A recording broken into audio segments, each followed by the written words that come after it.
Hey, today we're in Tulsa, Oklahoma in the Brady Arts District. This is classic Cigars and Lounge. This is kind of my favorite hangout. This is where I hang out when I'm here in Tulsa back at home. So I know most of these folks. Let's see what kind of trouble we can get into.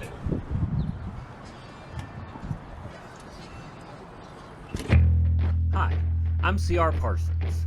I'm a comedian. I know, I look like a biker and I sound like a damn Muppet. A lawyer, a musician, a biker, and, well, an all-around experiencer of life. One of my favorite experiences is sitting down with good friends, a good cigar, and having a good time. This is CR Is Smokin. Here at Classic Cigar and Lounge downtown, they have a nice big walk-in humidor, nice glass encased so you can see everything. As you can see, they've got a huge selection of cigars. One of the better selections in town, I have to say personally. And this is the owner, Mr. Chris Weiss. Isn't that right, Chris? That's right. Nice to meet you, or have us here. Thank you for having us here. Sure, no problem. I say nice to meet you like I've never met him before. If somebody's just getting started, they've never smoked a cigar in their life, may have smoked cigarettes or something, but they've never tried a cigar, what kind of cigar do you recommend? Generally, you want to start out with something that's going to be mild and smooth and easy for them to smoke. You don't want to jump into the pool and deep end first time in. Right. So something that I would typically recommend would be a Connecticut wrapper that has a mild tobacco as a filler and binder. That's going to give it the smoothness and take the harshness or bite out of it for a beginner. Okay. Now, if somebody's a little more experienced but looking for something new, something maybe a little more medium bodied, what would you recommend? Once again, I'd have to ask some questions like, what are you wanting out of the cigar from a taste standpoint? Do you want something that's going to have some spice to it? Do you want a deep, rich flavor? Do you want more of a little stronger traditional style cigar? So it kind of depends on what the customer kind of has in their mind as far as what is a good cigar. Maybe something with a little bit of spice, nothing too bold, but something in that mid-range. Sure, yeah. That cigar is one of my favorite medium bodies. Can you see that through the wrapper? I always worry about wrappers flashing on camera. Let me see if I can get a little flash on there. But the sun grown, they actually, like this, the Connecticut that we talked about is grown under like a cheesecloth almost. Okay. And that protects the wrapper. It keeps the wrapper light. This one in particular is exposed to the sun. That's why they call it sun grown. And what that does is it brings out a little more flavor in the wrapper, but it also adds a little spice to it, and so you get almost like a peppery kind of a sensation when you smoke that. Okay. I've heard of like Fuente X, Opus X. The Opus X. That's one that, the big famous people smoke, the Opus X. Yes. Is that the same company? Same company. The difference would be that this type of cigar is available all the time. Opus is a little rare because it only comes out twice a year, so it's kind of a limited production that they do. Well, thank you very much, Chris. I think I'm going to pick one, and because I kind of like a spicy cigar or something with a little bit of spice, I think I'm going to go for the Fuente today. And I'm going to get you to show me what I can drink with it, what would go well. I can do that. Let's step out to the bar. All right.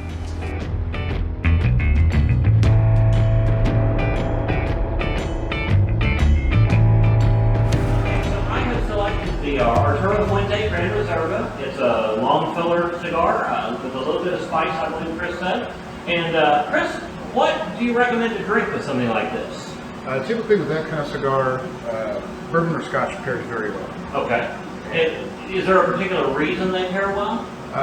Yeah, I think that the spice that you're going to get out of that cigar is going to pair very well with the little bit of a bite that a scotch or bourbon. Okay. Now, I know there are sweeter bourbons and there are more, savory. You can tell I'm the expert here. There are bourbons that are not as sweet, and I know the same is true with scotches. Yes. For something like this, with a little bit of spice, which is going to be better in your opinion? Well, in my opinion, I would typically stick with something that you're used to. I wouldn't venture out too much in either direction as far as a lighter bourbon or a lighter or fuller body bourbon. So what I've done here is I picked out a few that I know that you like to drink. Yes, I do. And I do. That's why I'm doing this show. I like to drink and I like to smoke a cigar. so what I did was, typically these are going to be medium to fuller body bourbons. Okay. And I've got the Russell's, which is a 10-year. It's going to be the lightest of the three. Okay. And it's going to have the least amount of spice. So since you have a spicy cigar and you don't want to go overly spicy, then I would do something like the Russell's. Okay. The Maker's is going to be a little fuller body, a little more spice to it.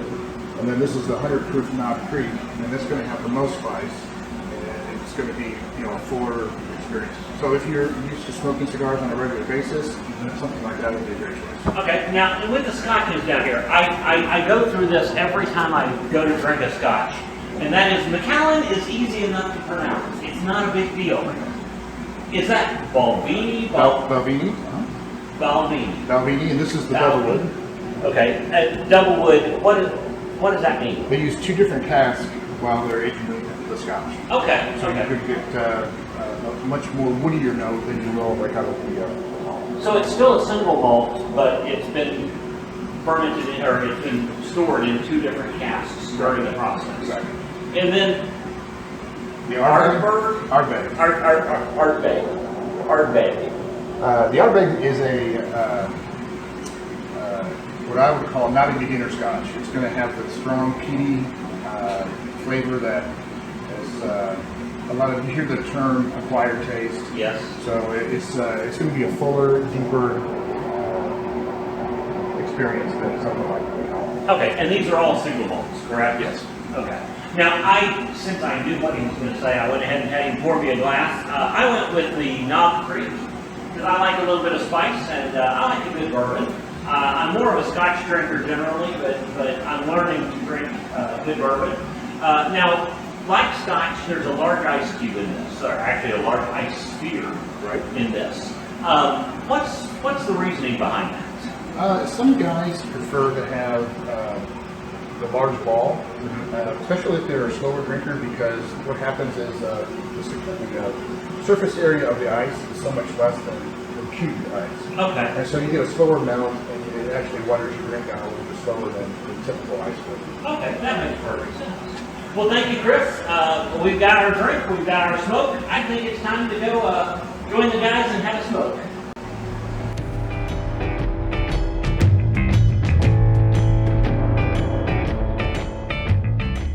I think I'm going to light up.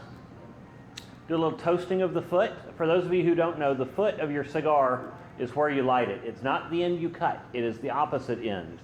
And generally speaking, you don't want to actually get it in the flame. You want to get it just above the flame, just to toast it a little bit so that when you get ready to light it, it'll have an even burn. He's got a foot fetish.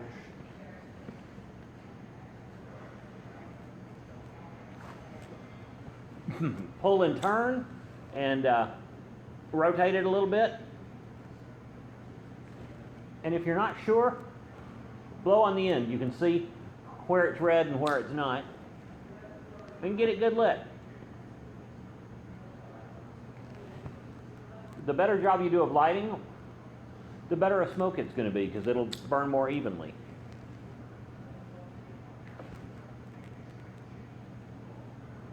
There we go. You're probably wondering who that other voice was you just heard a few moments ago, talking about my foot fetish. That's my good friend Rick Shaw. Everybody, comedian. Hi, everybody. Comedian and friend of mine here in Tulsa. What are you smoking today, Rick? I'm smoking an infamous, since 1962, Camacho Master Built Series. Master Built Series, Camacho. That's actually a decent cigar. Bourbon barrel finish. Ah, so it's got a little. And do you have bourbon? I do have. What are you drinking? I'm drinking Maker's Mark. Maker's Mark. That's a good choice. Next to him is his brother and co-conspirator, Mr. Kevin Price. Kevin, what are you smoking tonight? Got a Padron. Padron. In the $10 range. Okay. And what are you drinking with it? Paired it with a nice bourbon as well. I believe it's a Knob Creek. Okay. And next to him we have the other comedian of the panel, and that is Mr. Ryan Green, who is the second funniest person in his relationship. There's a spider. Charlotte. Is there a spider? We're also filming Charlotte's Web later. What are you smoking? You're Well, I not know you're not a spiders cigar everywhere. guy. No, I'm a pipe guy. So I am smoking a house blend. It's 118, and I am drinking a rum and coke because I'm not doing straight liquor like you people because it's noon. There we go. Do you guys need lighters? I do, sir. Get everybody lit up here. Good to have you guys here for our inaugural show. Thanks for having us. Now let me ask you, who can tell me when they remember having their first cigar? My very first cigar was on the golf course Mm-hmm. in Norman, Oklahoma. We were playing in a company tournament. And probably hadn't had the best round of golf ever, but buddy took out a cigar. I'd never smoked anything before in my life, and I was hooked from really the first draw. Oh yeah. Of course, after you've been told don't inhale, you learn very quickly. For those of you who are not aware, for those of you who are brand new to cigars, and that's kind of what this show is geared toward, are people that are new to it and just learning a bit. You do not inhale cigars, you taste cigars. For example, this Fuente, I can tell you, generally speaking on cigars, they talk about first third, second third, and third. And this first third, a nice smooth pull, a little bit of body in the mouth, and a little bit of spice on the tongue. So it's a little bit of a spicy cigar. Not bad at all. I can always remember this. It was 1995, Octoberish. There was a Jeans Union game going on, and a friend of mine, we actually talked to his mom. She was one of the cool parents. I won't say who she was, but he was a child of divorce, so she wanted to be cool. She bought us a 6-pack of Red Dog beer Oh, geez. and a pack of Habitampas wood tips, Oh. and asked us please not to leave the house. Which we downed the beers, smoked the cigars, and then proceeded to Immediately leave left the the house. house, of course. But not before we called information 1411 for you kids that don't know anymore. Now, Ryan, you're not a cigar guy. No. Have you ever smoked a cigar? No. But I can tell you the first time I smoked a pipe. I'm not interested in that. All right. No. My story doesn't start in 1995 like Rick Shaw's, because if it did, I would have been 10. So, Are you trying to age me? I'm gonna have to try. Is that old? The first time I smoked a pipe, I was working in the drive-through of a bank as a teller, Oh yeah. and a guy went through the drive-through smoking a pipe. He was my age, and I thought it was neat. I said to him through the intercom, "Oh, it must make everything you do a little bit cooler because you have a pipe." And then he sent through that vacuum tube his check. I sent him back his money, and then he sent the tube back, which normally means something went wrong. And so I look in the tube, and there's a pipe in there. And I'm like, "Sir?" And he's like, "Guess what? Everything you do is cool now, too." And then he sped off. Oh, geez. Like- Well, I remember my first cigar because it was one of my grandfather's. I stole it out of his cigar box. And it was one of those, it wasn't a Havana Tampa, but it was one of those very inexpensive, what I would call drugstore cigars. But my grandfather did not smoke cigars. My grandfather chewed cigars. Apparently, when he was getting up in age, his doctor told him he had to quit smoking, but he couldn't give up his cigar, and so he quit lighting it. But he'd just chew on it, and he'd chew, and then he'd rip a bit off and chew some more. It was the weirdest thing. Are you having trouble with the lighting on yours? I am. See, I'm not good at the lighting thing of this. See, I was actually saying I like the cigarillos, Oh. the small ones. You should have gotten some cigarillos. I was shamed by I shamed him into. He said you can get a man When cigar. your big brother tells you to do something, by God, you do it. Yeah. I've never seen anyone use a cigarillo for its intended purpose. What are you tasting? What are you feeling? It tastes smoky That's good. with a slight taste of smoke. No, I'm not an aficionado, as they say, as the kids are saying these days. But it's mellow. Okay. It's got a kind of a nice flavor to it. I'm not getting any hints of anything like oak or cherry wood or anything like that. Now, But, it mentioned bourbon in the title. Are you picking up any Um, bourbonish notes? you know, I am. God, it tastes a lot like bourbon. I am, especially when I drink my bourbon. Like bourbon. How is your wrapper burning? Is it burning evenly? Oh, that's right. You're not smoking a cigar. This is like the weirdest bullying I've ever lived through. Yeah, right? Just like 3 old white dudes cigar shaming me. What kind of notes are you picking up in yours? I always prefer something sweet, so I got a blend that's sweeter, and this one has they have cherry blends here that would be much stronger cherry flavor, but this has hints of cherry in it. So I'm a big fan. My wife hates smoke, but her grandfather smoked a pipe, and she's like, when she smells pipe tobacco, she's like, oh, it's the best. Kevin, you are the only non-comedian amongst us. Tell us about what jobs you've had in your life. Oh, let's see. Started first actual money-making job when I was about 7 or 8, sweeping the floors in a boot store in Amarillo, Texas. And the old Jewish man that owned the store was a wonderful guy, but he convinced me at 8 years old that there was a monster behind this heating vent in the wall, because it would rattle and make all this noise. And so I would spend part of my afternoons throwing boots at the heating vent, because I was convinced there was a monster behind it. I lived the Clerks movie lifestyle. I've done convenience store jobs. Sounds like you've had a lot of interesting jobs. I have taken me a lot of cool places around the world. Yeah. I know, Rickshaw, you traveled as a workplace for a long time. Yeah. What did you do?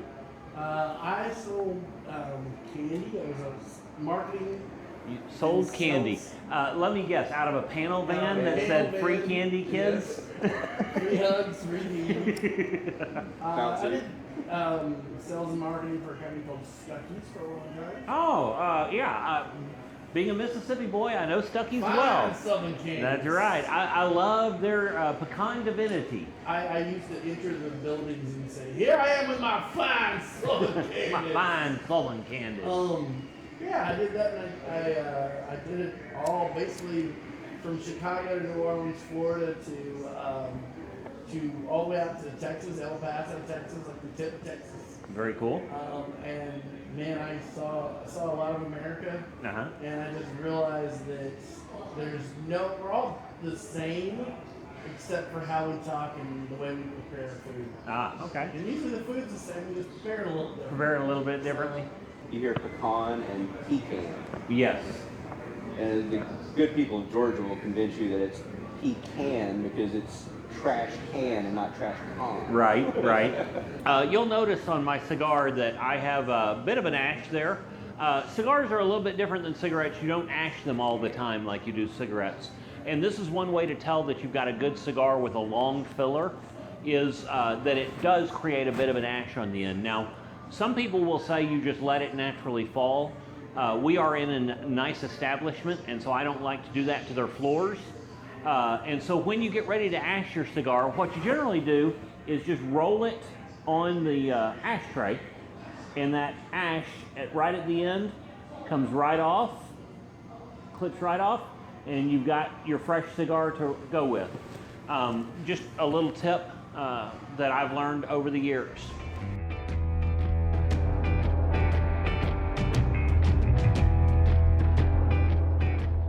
So this has been fun. I've enjoyed this. Glad to have you guys here. Thank you, Rick, Kevin, Ryan. As we get toward the end of our cigars, I know they change a little bit as you get through the thirds. I'm down to I'm beginning to start my third. Kevin's just into his third, because that was a little bigger cigar. And Rickshaw's cigar has held out well, considering it was a shorter one to start with. So I'm fairly impressed. And of course, yours. I have a pipe. Let me ask you the questions I'm going to ask everybody on this. Would you smoke it again? Without a doubt. Would you smoke it at twice the price? If you're paying, sure. But no, definitely. I'd have no problem going $20-ish, $25 for a cigar like this. Like I say, it's a nice cigar. It burns even. It's definitely one that holds up to a casual discussion. Now you did a V cut. Has that had any effect on how it's smoked? I don't know because I'm really, like I said, I'm not an aficionado, but it's smoked nicely. Is it still smoky like it was at the beginning? Smoky. It's nice. Changed my voice a little bit. Don't you remember I told you you're not supposed to inhale? What changes have you noticed on your cigar? Any? No, still burning nice and even. Still has a pretty smooth drop. You get a little stronger flavors, I think, and it burns a little hotter as you're getting closer to to the end of it. Mm-hmm. Ryan, you still liking that tobacco? Yeah, it's really pleasant. Now, how did it smoke as you went down the bowl? I was going to say, it does change a little bit as it gets further down. You hit, after you get about, the camera goes, zoom in here. When you get to about here is the ideal spot on a pipe because you've smoked it down enough that it's burning well. And then when you get back down to about here, it once again becomes a struggle. And when you tap out a pipe, it's important not to tap out all the ash because ash helps it burn well. But I've enjoyed this blend. It's sweet and it's sweet and smoky and wonderful, just like you guys. Oh, that's too sweet of a sentiment to end this on, but we're going to. Thank you guys for joining me today, and thanks for hanging out. And we'll do this again sometime.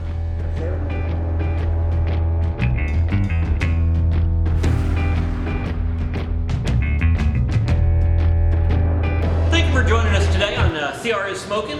It's been a fun episode. I want to thank Ryan Green, Kevin Price, and Rick Shaw for joining me on the panel today. I had a lot of fun. I hope you guys did. Just a little bit about my Arturo Fuente as I close out. Started a little bit nutty. It was a nice pull all the way through. It is smoked very evenly, which is one thing I like about Fuentes. They do smoke very evenly. You don't have to worry much about the canoeing and that kind of thing. Had a lot of fun. Hope you guys will join us again. And thank you to Classic Cigars and Lounge here in downtown Tulsa in the Brady Arts District. See you guys next time.